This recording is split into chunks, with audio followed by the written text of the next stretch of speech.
আবার খবরের দিকে নজর রাখবো। আগামীকালের পর হাওয়া বদল বাংলায়। দক্ষিণে বাড়বে বৃষ্টি, উত্তরে কমবে দুর্যোগ। বৃহস্পতিবার থেকে দক্ষিণবঙ্গে হাঁসফাঁস গরম থেকে কিছুটা মুক্তি। দক্ষিণবঙ্গে কি বলছে ওয়েদার অফিস? আমাদের সঙ্গে বিশ্বজিৎ রয়েছে।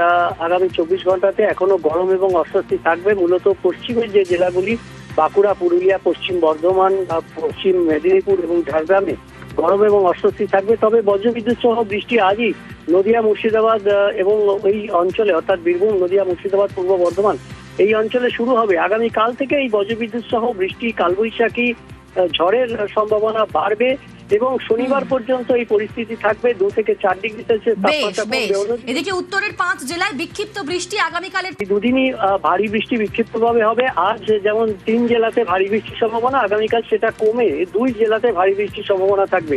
তবে বজ্রবিদ্যুৎ সহ যে ঝড় বৃষ্টি চলছে সেটা 40 থেকে 50 কিলোমিটার গতিবেগে, অর্থাৎ একটু বেশি ঝড় বৃষ্টির সম্ভাবনা বিক্ষিপ্তভাবে থাকবে। সব জেলাতেই আগামী 2 দিন বেশি থাকবে এবং তারপর থেকে কমতে শুরু করবে।